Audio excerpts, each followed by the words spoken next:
Welcome to the East Asia by Rhoads Murphy Chapter Summary Podcast at the Historian's Eye. Please subscribe, and if you'd like to be notified when new episodes appear, click the bell icon. Chapter 3, The Zhou, Its Decline and the Age of Philosophers. The Rise and Decline of the Zhou. The rise of the Zhou dynasty around 1050 BCE did not signal any major changes from life under the Shang. King Wen and King Wu founded the dynasty. Both shifted their capitals several times. Bronzes remained an important indicator of status. Development in writing continued. Shamans and oracle bone divination maintained a role in society, although a lesser one, perhaps since the Zhou were a more militarized society than the Shang. Conflicts with barbarian groups, experienced by both dynasties, contributed to the demise of the Zhou after 200 years of rule in the 9th century BCE. An increase in the amount of land controlled under the Zhou dynasty leads to the development of a feudal system, roughly occurring between 1050 BCE and 500 BCE. Different from European feudalism, Zhou feudalism was based on family ties. Like European feudalism, the central authority attempted extension of land holdings while still maintaining a central control over the Zhou king. But as each evolving state grew more independent, it provided less aid to the Zhou over time. Serfs were tied to the lord's territory, and were probably obligated to give priority to the lord's fields. The Chinese word for feudal, or fengjian, means to appoint or establish. The Zhou appointed lesser members of their imperial clan, as well as prominent members of other families with land in new territories. The principal source of knowledge for the Zhou dynasty comes from the Zhou commentary. The kings took the title Son of Heaven. The capital was the chief religious center. Under Zhou reign, the written language developed significantly. Historical, literary, and philosophical texts were produced and are considered important classic Chinese texts.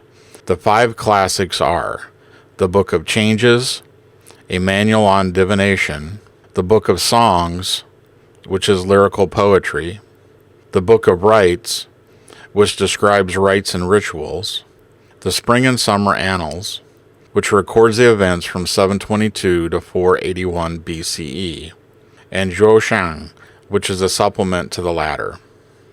Technology and the economy. A key development under the Zhou, one that evidently contributed to its decline as a governing power, was iron technology. Iron technology led to improved agricultural irrigation and increased land holdings for agricultural use. This in turn led to an increase in population. Agricultural surpluses allowed for the development of work outside farming, particularly military service. Towns and cities became important centers of trade for merchants, where they had formerly been limited as government seats for royal families. One of the changes in society was that the system of aristocrats and serfs was deemed outmoded. At the same time, vassals were becoming more independent and evolving into separate states, many breaking away from the Zhou and forming rival kingdoms. The end of the Zhou came when the Zhou king was driven out, traditionally assumed to be about 841 BCE. The king was restored, but for less than a century. In 771 BCE, barbarians that were allied with Zhou vassals invaded the capital city, resulting in the death of the king. This is the first reliable date in Chinese history. The capital was re-established in Luoyang in 770 BCE, and it was closer to royal domains. Eastern Zhou is the name given for the period from 771 BCE. The name Western Zhou was the name given to Zhou rule up to 771 BCE. The Warring States period, 453 BCE to 221 BCE. The Warring States period is the result of Zhou collapse. It is also called the Hundred Schools period because of the many philosophical schools that it gave rise to. A dozen political and culturally independent states, or rival kingdoms, fought each other and outlying nomadic groups for dominance. The Zhou were a nominal power. None of the states constituted China. Each of them was politically distinct. No dominant culture or group existed. While technologies passed quickly from one group to another, a multiplicity of languages and scripts existed, each group as different from others as European states, without the common language provided by Latin. An example of these states is the Zhou. It was located in the central Yangtze Valley and was one of the largest of the warring states. It was also very agriculturally productive.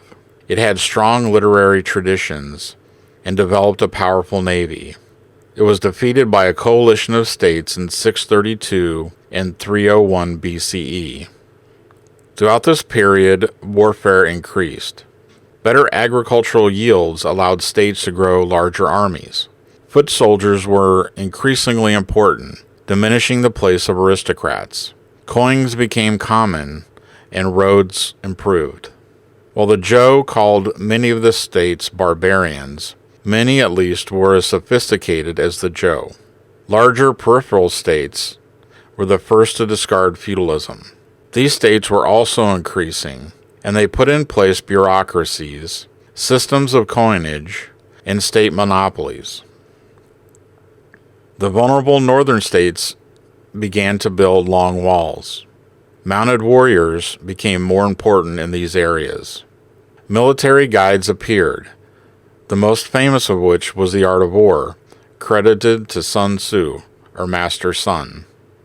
The Qin began to dominate in the 200s BCE. It overwhelmed other states between 231 and 221 BCE. The disruption led philosophers to consider how to restore order. Confucius, the sage and his teachings.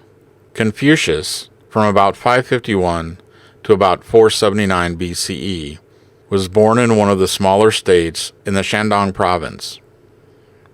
He was more or less a contemporary of the Buddha, and died shortly after the birth of Socrates.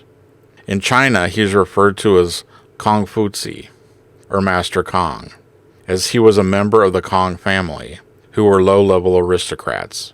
His family arranged for his education, and he worked primarily as the teacher of literacy, classics, and his own philosophy. Occasionally, he acted as a consultant to the various feudal lords. There is nothing available written directly from Confucius. Like Socrates, who we only know through Plato, we consider Confucius through the writings of his disciples. The most notable text, the Analects, was compiled centuries after his death. His teachings stress the importance of education and the influence of good examples. He asserts that harmony in society is the result of educated men who follow the example of one's superiors and avoid conflicts unless absolutely necessary. The ideal man in Confucian terms is one who pursues the right moral course, no matter the consequences, even to the expense of his own self-interest. Many scholars argue that Confucius is a set of ethical rules and not a religion. The teachings avoid theological concerns like the afterlife and emphasize practical concerns. As a result, the people of East Asia supplemented his teaching with Buddhism, Taoism, and Shintoism. Despite his personal feelings, he is credited as the founder of one of the most important philosophical, moral, and ethical systems in history as measured by the number of people in China, Korea, Japan, and Vietnam who followed the guidance of his teachings. Confucius inspired many followers, who passed on and elaborated on his teachings, sometimes with significant modifications. All shared with their master a conviction of a previous golden age, to whose virtues they sought to return. Mencius. Mencius is a Latinized form of Mengzi, who lived from 732 to 289 BCE and became the most famous follower and commenter on Confucius. Like his mentor, he lived during the period of the Warring States and was concerned with restoring order through individual morality. Order is established through right relationships. These relationships were well established by this time, and were hierarchical and carefully defined. They are superior-subordinate relationships, where the person in the superior role has responsibility and obligation, as well as authority. There are 5 basic relationships: father-son, ruler-subject, husband-wife, elder brother-younger brother, and friend-to-friend. It is important to note that the teachings of Confucius and Mencius were not revolutionary. They more or less offered doctrinal support and expanded upon ideas already present in the culture. Mencius and Confucius believed in natural goodness, and believed that this quality could be encouraged. These relationships work when people behave according to the Confucian virtues: filial piety, loyalty, obedience, and fraternity. The virtuous must also have culture, manners, and observe rituals. Right action and manners were believed to lead to correct attitude, and ritual was key. Music played an important role in rituals, and was seen to help create proper moral behavior. According to Confucius, law does not guarantee proper behavior or social order. The social system has already broken down if force or punishment must be used. While supporters of a hierarchical social order, their teaching stressed education and self-development. Therefore, anyone could achieve status as a sage. Later, government officials were selected based on ability to pass on imperial examinations, making it possible for someone to achieve status and responsibility within the government regardless of their social origins. Loyalty to superiors was a key tenet of Confucian thought, yet moral principle was considered more important. Therefore, there was space allowed within the strict hierarchical system to rebel against unjust rulers. The point of working hard and striving for achievement was a desire to enjoy life through the pleasures of food, producing children, living to an old age, surrounded by one's descendants. Another philosopher during this period was Zhou, who lived from about 300 to 237 BCE. Zhou was a prominent Confucian who disagreed with Mencius regarding human nature. He felt that humans were not intrinsically good and that human emotions and desire led to conflict. He argued that they must be redirected through education towards moral virtue. He also opposed Taoist teachings. He believed that the main guide for good behavior and wisdom was Lei, or an inner sense of what was proper. He encouraged ritual, education, and strict hierarchical social roles. He also supported authoritarian government and felt that society should be governed not just by Lei, but also by defining laws and punishments. Confucianism and heaven. Confucius was clear in regarding nature not as a mouthpiece of heaven, but as a guide to harmony and order. He was also clear in not aspiring to understanding the unseen. Human society was considered a mirror itself on the organization and rules of the natural universe and heaven. Natural calamities disturbed Confucian social order and were seen as signs of heaven's displeasure with human behavior, specifically the ruler. His teaching referred to nature and heaven as an impersonal force greater than humans. Confucius supported ancestor worship, which is better described as a veneration or commemoration of ancestors. By 4000 BCE, it was incorporated into state rituals. Chunxi, who lived from 1130 to 1200 CE, speculated further on the nature of the universe and discussed a supreme, ultimate, or impersonal cosmic force resulting in what is now referred to as Neo-Confucianism. Confucianism never developed a formal priesthood or set of rituals. However, temples were built in the main cities where people known as priests hold services. Confucianism did become the state religion under the Han Dynasty, and the emperor presided over annual rituals. Confucianism stressed collective effort, hard work, education, and dedication to the interests of the larger groups, like family, work unit, and state, which is also reflected in East Asian values today. It provides a balance between self-development and achievement for the individual, and subservience to something larger, the greater good of the group. Another philosopher was Mozi. Mozi was born around the time of the death of Confucius, and represents just one of many opposing schools of thought. He is particularly important in that his teachings revealed Confucius's influence for some time before they were completely rejected by the 3rd century BCE. Mozi directly attacked Confucius' thought in his teachings and stressed the need for logic and utilitarianism. He advocated a notion of universal love that criticized graded love, or the strict hierarchical relationships promoted by Confucius and his followers. He called for an end to hereditary power, which was achieved by Qin a few centuries later. He also called for a limitation of food, clothing, shelter, and other things besides the bare necessities. He argued that ceremonial rituals, music, and art were problematic. Another school of thought were the naturalists, who were concerned with such ideas as yang and yin, light and dark, male and female, and also with the 5 phases of nature: wood, metal, fire, water, and earth. Taoism.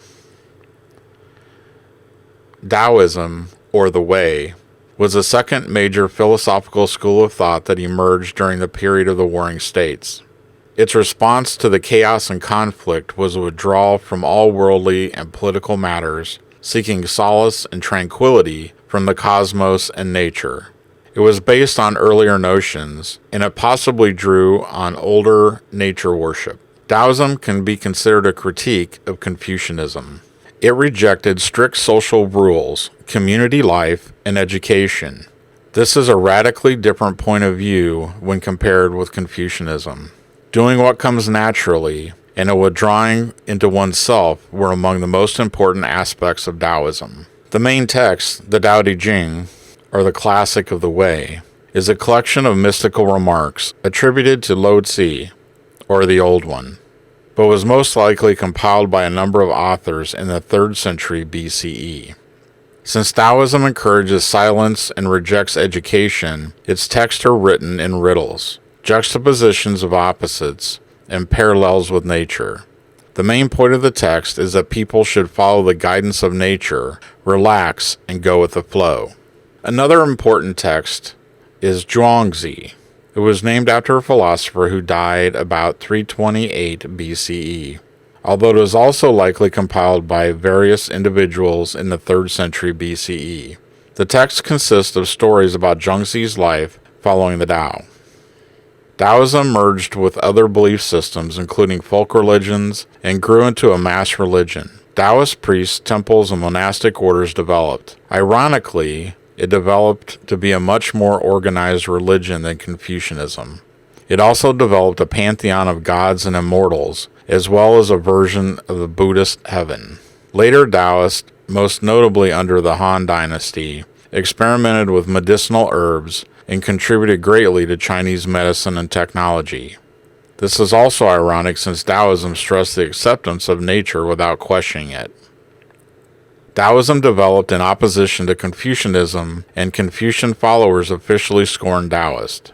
Yet it was, and still is, common for people to appreciate and practice tenets of both. The two philosophies were similar in that both revered nature and the arts. More importantly, perhaps, the existence of both appealed to an older Chinese sense of harmonious balance. Confucian social reform complemented Taoist notions of passivity and simply accepting the world as it is. Legalism. Legalism was a new school of philosophy and peaked in popularity during the Qin dynasty.